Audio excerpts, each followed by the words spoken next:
Bea Alonzo, may bago na umanong nagpapatibok ng kanyang puso. Ang buong detalye alamin dito.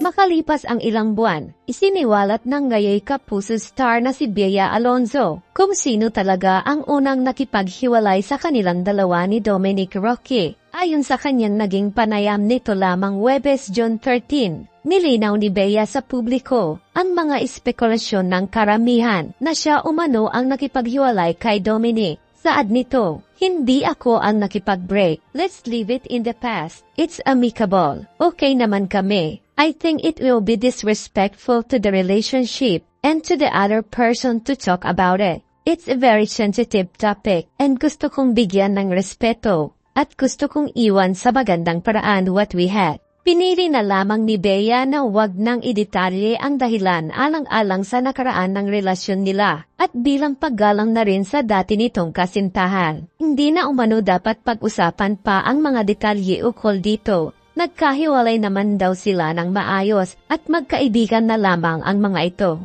Matatanda ang naging kontrobersyal ang paghihiwalay ng dalawa matapos masangkot si Dominic Roque sa isa ring kontrobersiya. Pagkatapos ng kanilang pag-amin ukol sa kanilang hiwalayan, may mga usap-usapan na nagkabalikan umano ang dalawa matapos mamataan si Dominic na pumupunta pa rin ng patago sa bahay ng aktres. Hinala ng karamihan na sinusuyo pa umano ni Dominic si Bea. Dahil dito, lalong lumakas ang espekulasyon ng karamihan na nagkabalikan ng araw ang dalawa. Sa kabila ng kanyang pananahimik tungkol sa dahilan ng kanilang hiwalayan, may mga espekulasyon na may bago na raw kasintahan ang aktres. Naging paksa din ang usaping ito ng batikang showbiz columnist na si Ogie Diaz. Sa unay naging blind item ito, kung saan isang aktres kumano ang may bago ng boyfriend na hindi na nakipagbalikan sa fiancé nito. Ngunit kinalaunan ay pinangalanan na rin nila ang aktres na ito. Ayon kay Ogie Diaz, na hindi na umano talagang nagkabalikan pa sina Bea at Dominic noong kasagsagan ng isyong hiwalay na ang mga ito, na di umano ay may bago na itong boyfriend na half Pinoy foreigner. Bagamat galing sa kanyang pinagkakatiwala ang source ang nasagap na balita, nais pa rin nitong direktang itanong kay Bea Alonzo kung gaano nga daw ba katotoo ito na may bago na itong kasintahan.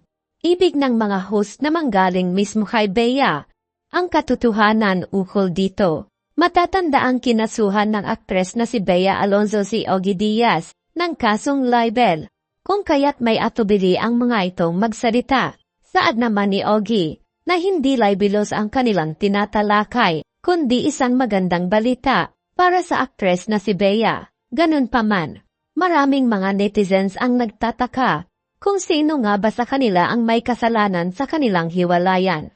Gayong 4 na buwan pa lamang ang nakakalipas, at may bago ng boyfriend itong si Bea Alonzo. Ano ang masasabi niyo sa usapin na ito? Magkomento lang sa ibaba, at huwag kalimutang mag-subscribe para sa susunod pa nating mga bagong upload.